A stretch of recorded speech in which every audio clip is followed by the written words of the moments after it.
Yeah, they got a local water company here that makes a lot of water, Music Mountain Water Company, and you can go to their store. It's like a huge distribution place, but you can go there to their store and buy these little 3-gallon containers for 50 cents each. 50 cents a gallon, I'm sorry. So it's $1.50 a pack. So you can go in there and get 10 of these things and spend 15 bucks. I'll usually get like 30, spend like $45, and it'll last for a month, maybe more. Sorry, I'm not a Yeti guy. I just can't justify that. This is the cooler I got. Yeah, repping Ohio State on there. But yeah, that's the cooler I have. It's just a 50 gallon or something like that, Igloo. And yeah, if you watched any of my videos, you know I'm pretty cheap, so I'm not about to blow 400 bucks on a Yeti when for $400 I can get a refrigerator and get a generator and make ice. So nothing good in the mail yet. I don't think the mail came. Just something. That cooler will keep ice for about a week if you fill it up, and it gets 100 here every day right now, and it'll hold for a week. So that's what I do. I'm gonna give you a little preview of the fastest trailer unhook ever. I pride myself in this. And now, see, everything is completely hooked up. If you think you can do this faster than me, you're more than welcome to make a video and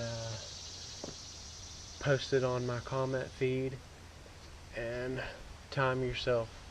I don't think you can do it though. Alright, here we go. Time me.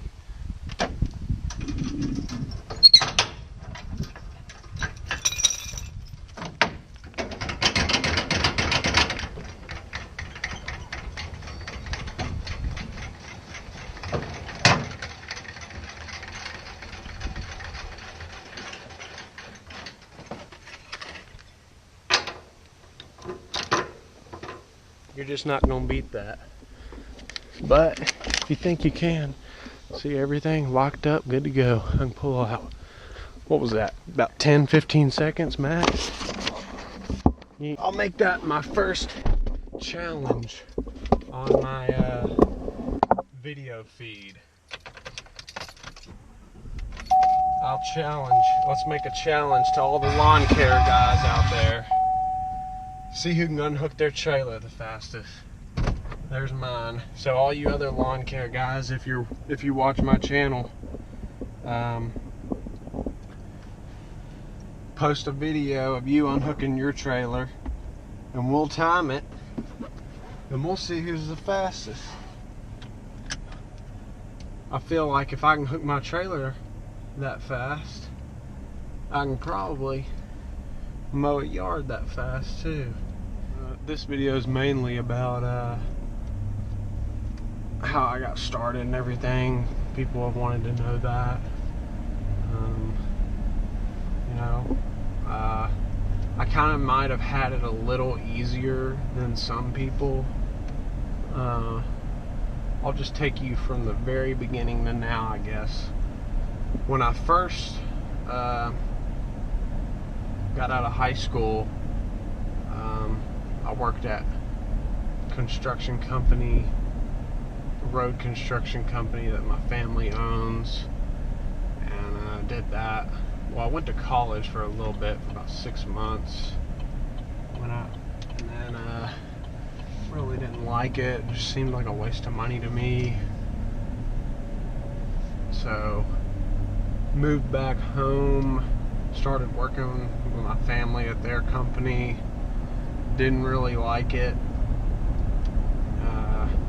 So I did that for about 9 months. Got sick of that. Started working for a power company here locally. Pretty large, Fortune 500 nationwide power company. Started out reading meters there for about 6 months. Then I became an apprentice lineman. Worked there total about 2 years, two and a half years as an apprentice lineman and a meter reader. And when I started doing that, I thought that I probably wanted to do that forever. I mean, a lineman's a pretty good job. I think it started out at the time around $21, $22 an hour. You usually work 50 to 60 hours a week, sometimes even more. Holiday pays, double time. So, I mean, you know, and that's just to start out. Every 6 months you get a couple of dollars raise. You know, most guys there were pulling, even starting out, 70 to 150 a year, just depending on how many hours you work and how many call outs you make. So, I mean, I thought I wanted to do that, but luckily doing that job for the small time that I did it, it did allow me to save up some money, because, you know, I'm pretty cheap, so I don't really like to blow money on dumb stuff. So I saved up a good bit of money, paid off all the vehicles I had, because that is the one thing I kind of blow money on, is vehicles. But I paid off all my vehicles that I currently had.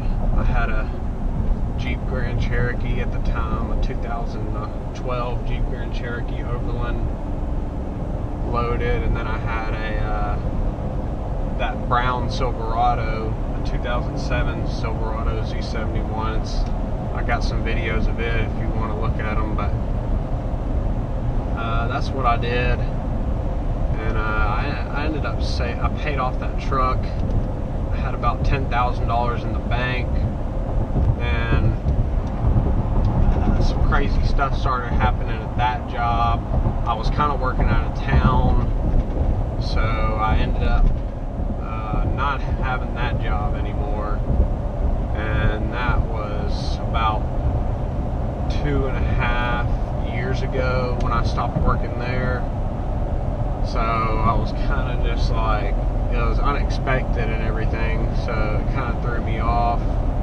Really didn't know what I was gonna do. I had thought about 1,000 different things. Like, I was planning on, you know, moving to freaking Vegas, trying to become a professional poker player. All kinds of stuff was running through my mind of, you know, what am I gonna do?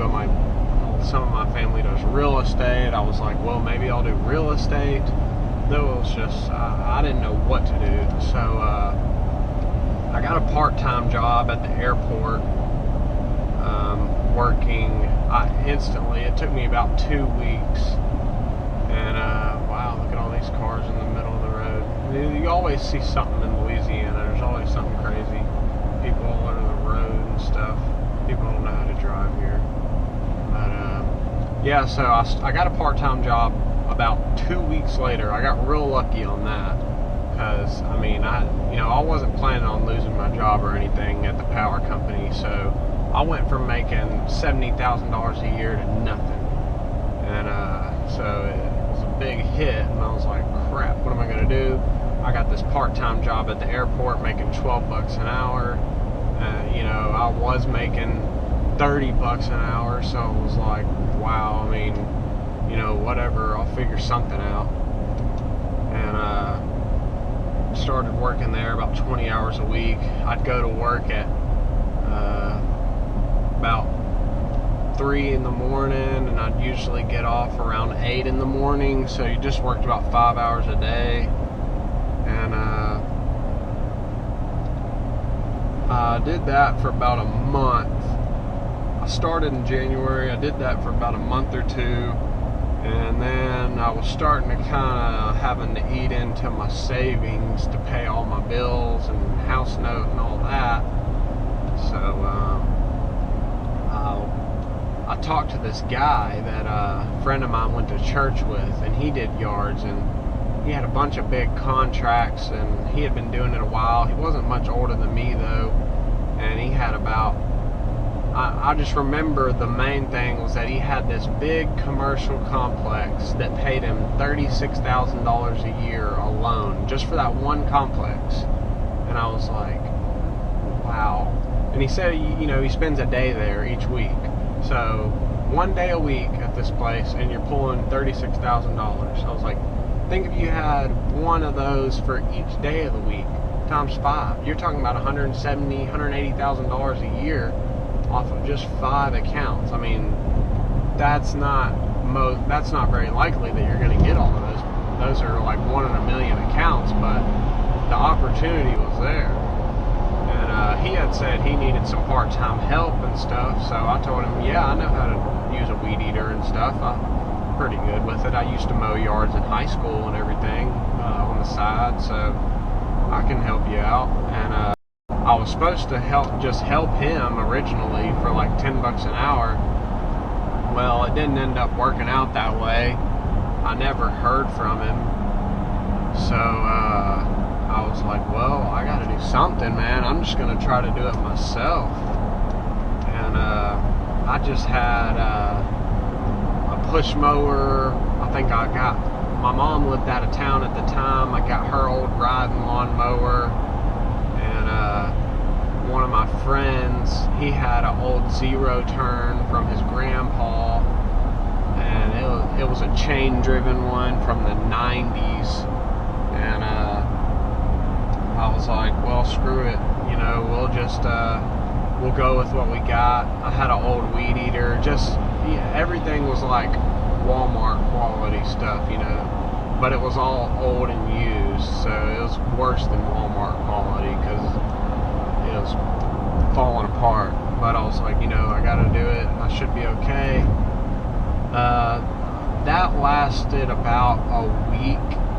I'll tell you how I started going about customers. At first, I lived down the street from my grandma at the time, and I had always mowed her yard, so that was one client already. My next door neighbor, his grass was always kind of high, so I went to him and said, hey, I'm starting to mow yards. You want me to do yours? I'll do it for $40. He said, okay. So I got him and my grandma, and I did the math, and I was like, well, I'm at $180 a month right now just with these 2 little yards in my neighborhood. I went down the street to a lady's yard who I'd always seen looking bad, knocked on her door. She said she'd let me do hers for $60 every 2 weeks. Now I'm at $300 a month. I was like, okay, well, we're starting to, get some actual numbers here going. The only problem was trying to get more clients, which is everybody's biggest problem. So,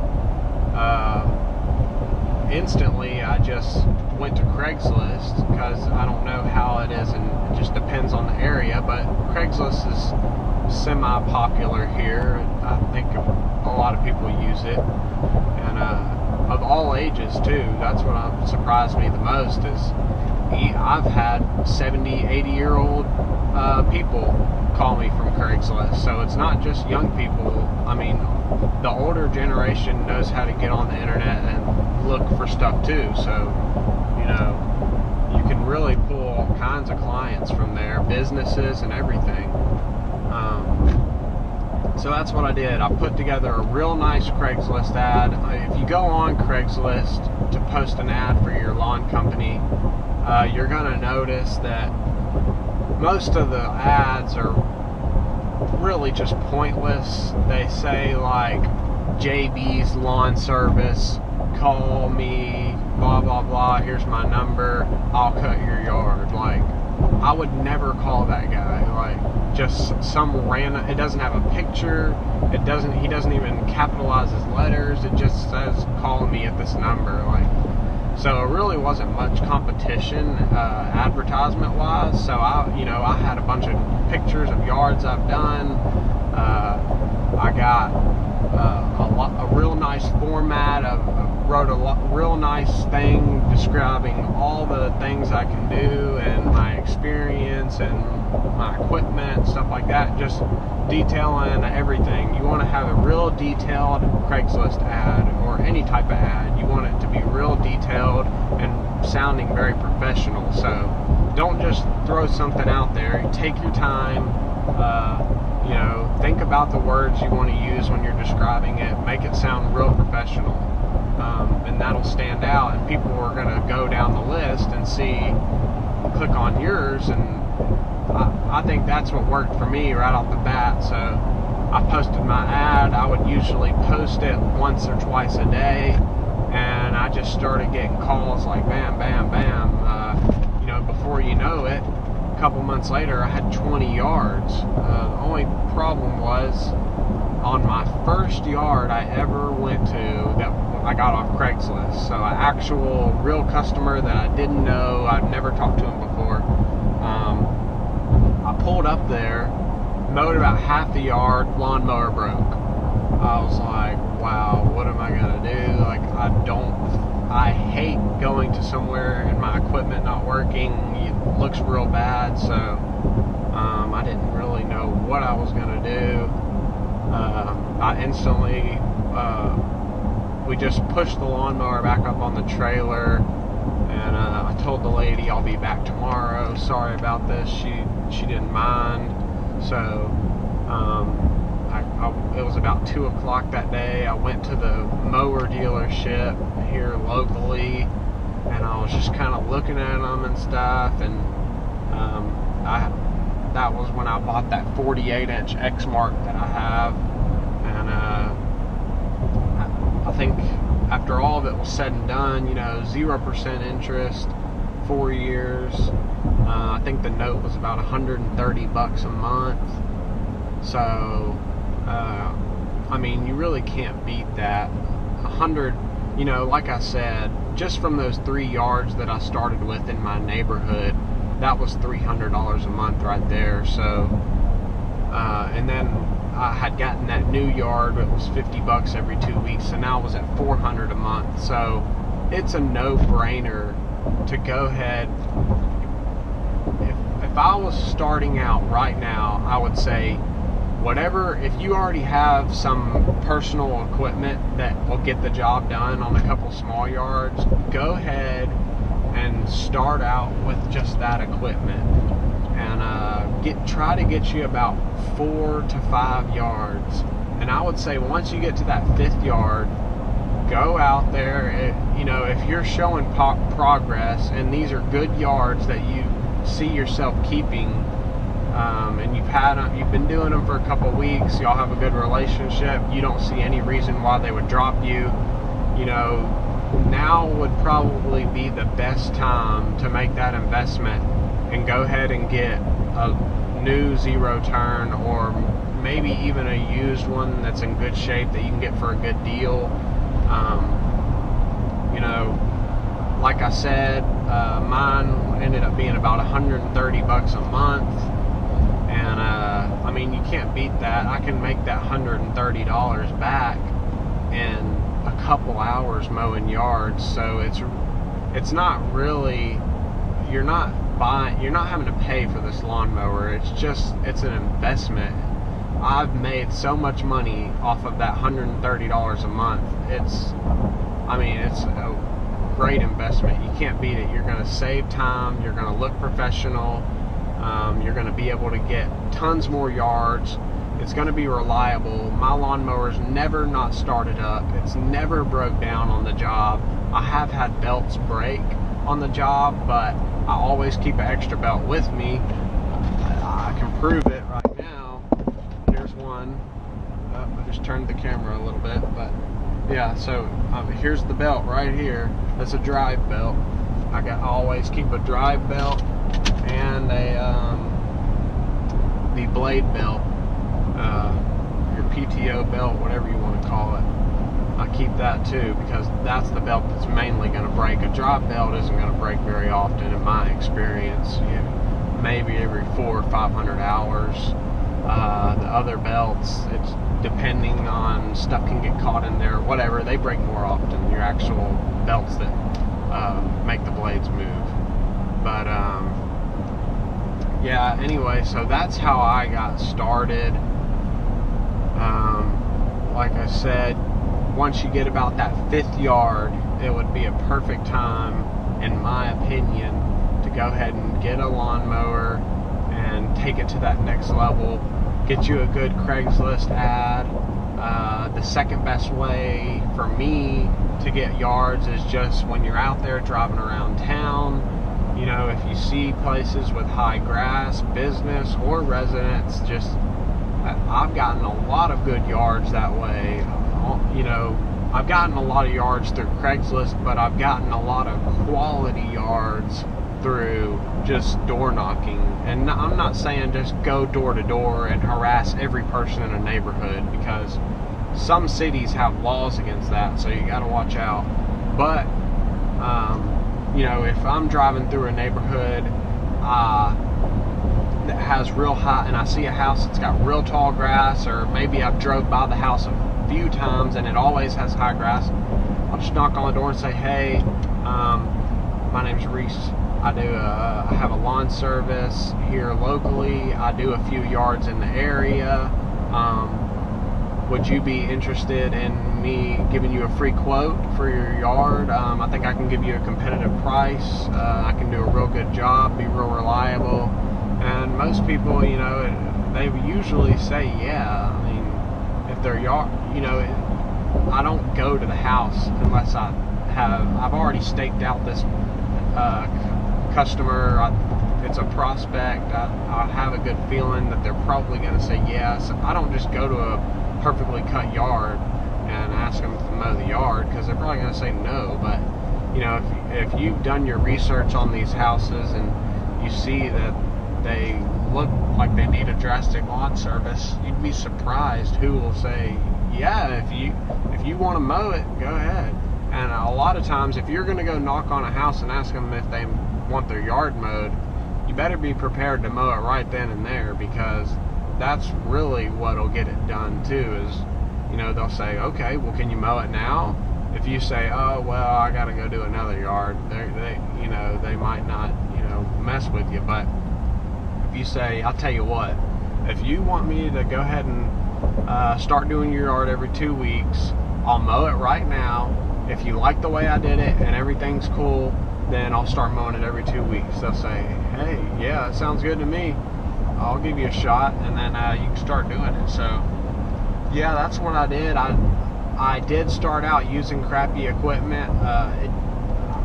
It only lasted about a month, and then I went ahead and just took the plunge and got all the stuff, and it paid off. So that's kind of my story. It kind of just took off from there. You know, people would tell me,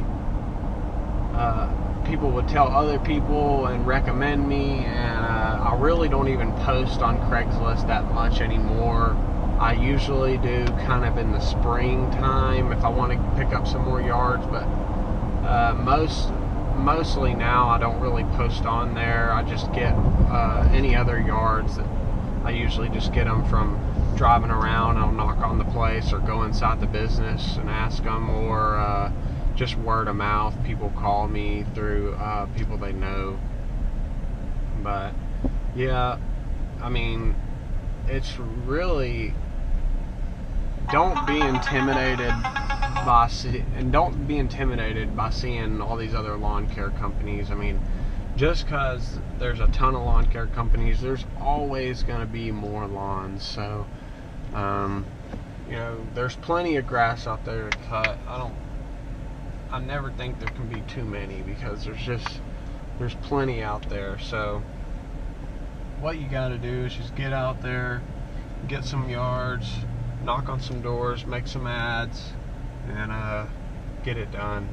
I don't think you'd have any problem. Just kind of use that same formula I used if you want. Just try to get a few yards. Once you get about 4 or 5 and you feel comfortable, make an investment in some good equipment, and then you can take off from there and really try to grow your business.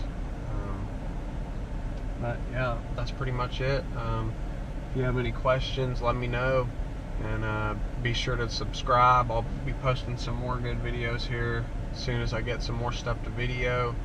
And also looking forward to seeing y'all, fellow lawn care guys, looking forward to seeing your trailer unhitching or hitching videos. See if you can beat my time there at the beginning. Thanks.